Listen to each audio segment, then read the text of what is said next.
लोकसभा निवडणुकीत शरद पवार गटाला 10 पैकी केवळ 2च मतदारसंघात पराभवाचा सामना करावा लागला होता.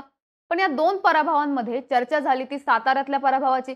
साताऱ्यात शरद पवार गटाच्या शशिकांत शिंदे यांचा भाजपच्या उदयनराजे भोसले यांनी 32,771 मतांनी पराभव केला. पण इथं ट्रम्पेट या चिन्हावर निवडणूक लढणाऱ्या संजय गाडे यांना 37,062 मतं मिळाली. त्यामुळे साताऱ्यातल्या पवारांच्या पराभवाचं प्रमुख कारण हे डुप्लिकेट तुतारी अर्थात ट्रम्पेट असल्याचं सांगितलं गेलं. याशिवाय इतर 7 मतदारसंघात अशाच पद्धतीने ट्रम्पेटवर लढणाऱ्या उमेदवारांनी शरद पवार गटाचं टेन्शन वाढवलं होतं. आता अशीच काहीशी परिस्थिती विधानसभा निवडणुकीत असल्याचं देखील दिसून येते. तुतारी वाजवणारा माणूस या शरद पवार गटाच्या चिन्हाचे उमेदवार असलेल्या काही जागांवर ट्रम्पेट चिन्हावरचे उमेदवार रिंगणात असणार आहेत. सोलापूर जिल्ह्यात शरद पवार गटाचे उमेदवार असलेल्या 6 विधानसभा मतदारसंघांमध्ये ट्रम्पेट चिन्हावर लढणारे उमेदवार असल्यानं त्याचा फटका शरद पवार गटाला बसण्याची शक्यता वर्तवली जाते. ते मतदारसंघ नेमके कोणते आहेत? ट्रम्पेट चिन्हावर लढणारे उमेदवार कोण आहेत? पाहूया त्या व्हिडिओच्या माध्यमातून. नमस्कार, मी नम्रता आणि तुम्ही बघताय बोल व्हिडिओ. आता लोकसभेत साताऱ्यात ट्रम्पेट चिन्हामुळे शरद पवार गटाच्या शशिकांत शिंदेंचा पराभव झाल्याचं सांगितलं जातं. त्याचप्रमाणे रावेरमध्ये ट्रम्पेटवर लढणाऱ्या उमेदवारानं 43,957 मतं घेतली होती. दिंडोरीत ट्रम्पेटला 1,03,632 मतं मिळाली होती. भिवंडीत 24,625, बारामतीमध्ये 14,917, शिरूरमध्ये 28,324, अहमदनगरमध्ये 44,957 तर बीडमध्ये ट्रम्पेटला 54,850 मतं मिळाली होती. त्यामुळे तुतारीसारख्या दिसणाऱ्या ट्रम्पेट या चिन्हाचा फटका तुतारीच्या उमेदवाराला बसत असल्याचं लक्षात आल्यानं शरद पवार गटानं निवडणूक आयोगाकडे ट्रम्पेट हे चिन्ह गोठवण्याची मागणी केली होती. मात्र निवडणूक आयोगानं ट्रम्पेट या चिन्हाचं तुतारी हे मराठी भाषांतर रद्द करण्याचा निर्णय देत ट्रम्पेट हे चिन्ह मात्र कायम ठेवलंय. त्यामुळे विधानसभा निवडणुकीत अनेक मतदारसंघात शरद पवार गटाला ट्रम्पेटचा फटका बसण्याची शक्यता वर्तवली जाते. आता सोलापूर जिल्ह्यातील 11 विधानसभा मतदारसंघांपैकी 6 मतदारसंघात शरद पवार गटानं आपले उमेदवार उभे केलेत. या 6 मतदारसंघात ट्रम्पेट या चिन्हावर उमेदवार उभे आहेत. आता यातला पहिला मतदारसंघ आहे मोहोळ विधानसभेचा. मोहोळ विधानसभा मतदारसंघात महाविकास आघाडीकडून शरद पवार गटाच्या राजू खरे यांना उमेदवारी देण्यात आली. तर त्यांच्या विरोधात अजित पवार गटाने पुन्हा विद्यमान आमदार यशवंत माने यांना संधी दिली. याशिवाय संजय क्षीरसागर यांनी देखील इथून अपक्ष अर्ज दाखल केला. संजय क्षीरसागर यांनी उमेदवारीसाठी भाजपमधून शरद पवार गटात प्रवेश केला होता. मात्र शरद पवारांनी देखील त्यांना उमेदवारी न दिल्याने क्षीरसागर यांनी इथून बंडखोरी करत अपक्ष अर्ज दाखल केला. त्यामुळे मोहोळमध्ये तिरंगी लढत पार पडणार असं चित्र असतानाच अनिल नरसिंह आखाडे हे इथून ट्रम्पेट चिन्हावर निवडणूक लढवत आहेत. त्यामुळे मोहोळमध्ये चौरंगी लढत पार पडणार आहे. मोहोळमध्ये शरद पवारांनी आधी सिद्धी कदम यांना उमेदवारी जाहीर केली होती. मात्र स्थानिक नेत्यांच्या विरोधानंतर त्यांच्याऐवजी राजू खरे यांना उमेदवारी देण्यात आली आहे. ट्रम्पेटमुळे तुतारीला फटका बसू शकतो असा दुसरा मतदारसंघ आहे माळशिरस.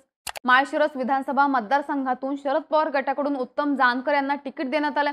तर महायुतीकडून विद्यमान आमदार राम सातपुते यांनाच पुन्हा तिकीट देण्यात आलं. जानकर यांच्या विजयासाठी त्यांचे पारंपरिक विरोधक असलेल्या मोहिते घराणं जोमानं कामाला लागले. मात्र एवढे दिवस विरोधात राहिलेल्या जानकरांनी मोहिते पाटलांना सोबत घेतल्यानं मतदारसंघात जानकरांविषयी नाराजी वाढल्याचं बोललं जातं. अशातच या मतदारसंघात गणेश अंकुश नामदास हे ट्रम्पेट चिन्हावर इथून निवडणूक लढवणार आहेत. त्यामुळे उत्तम जानकर यांच्या अडचणी वाढण्याची शक्यता आहे. त्यानंतरचा मतदारसंघ आहे पंढरपूर मंगळवेढा. या मतदारसंघात भाजपने पोटनिवडणुकीत विजयी झालेले विद्यमान आमदार समाधान आवताडे यांना तिकीट दिले. तर महाविकास आघाडी तिथं राष्ट्रवादी आणि काँग्रेस यांच्यात फ्रेंडली फाईट होणार आहे. काँग्रेसने इथून भागीरथ भालके यांना तिकीट दिलंय. तर राष्ट्रवादीने तानाजी सावंत यांचे पुतणे अनिल सावंत यांना तिकीट दिले. या तिन्ही उमेदवारांमध्ये रस्सीखेच सुरू असतानाच इथून रासपकडूनच पंकज देवकाते हे ट्रम्पेट चिन्हावर निवडणूक लढवणार आहेत. त्यामुळे शरद पवार गटाचे उमेदवार अनिल सावंत यांना फटका बसण्याची शक्यता आहे. ट्रम्पेटमुळे तुतारीला फटका बसू शकणारा चौथा मतदारसंघ आहे माढा. माढ्यात राष्ट्रवादीचे दोन्ही गट आमने सामने आहेत. तर दुसरीकडे शरद पवार गटाकडून तिकीट न मिळाल्याने बबनराव शिंदे यांचे पुत्र रणजित शिंदे हे अपक्ष निवडणूक लढवणार आहेत. अजित पवार गटाने मिनल साठे यांना तिकीट दिलंय. तर शरद पवारांनी अभिजित पाटलांना. त्यामुळे माढा मतदारसंघात प्रमुख 3 उमेदवार रिंगणात असल्याचे दिसते. मात्र या तिन्ही उमेदवारांना ट्रम्पेट चिन्हावर लढणाऱ्या राजेश तानाजी खरे यांचा देखील सामना करावा लागणार आहे. त्यातल्या त्यात चिन्हातील साधर्म्यामुळे शरद पवार गटाच्या अभिजित पाटलांना जास्त फटका बसण्याची शक्यता आहे. 5वा मतदारसंघ आहे करमाळा. करमाळ्यात विद्यमान अपक्ष आमदार संजय शिंदे हे यावर्षी देखील निवडणुकीच्या रिंगणात आहेत. त्यांच्या विरोधात शिवसेना शिंदे गटाने दिग्विजय बागल यांना उमेदवारी दिली. तर शरद पवार गटाकडून नारायण आबा पाटील यांना तिकीट देण्यात आले. अशातच ट्रम्पेट चिन्हावर अशोक ज्ञानदेव वाघमोडे हे उभे राहिल्याने शरद पवार गटाच्या नारायण आबा पाटील यांचं टेन्शन वाढण्याची शक्यता आहे। शेवटचा मतदारसंघ आहे तो म्हणजे सोलापूर शहर उत्तर। या मतदारसंघात भाजपच्या विजयकुमार देशमुख यांना तिकीट दिले, तर शरद पवार गटाने महेश कोठे यांना उमेदवारी दिली।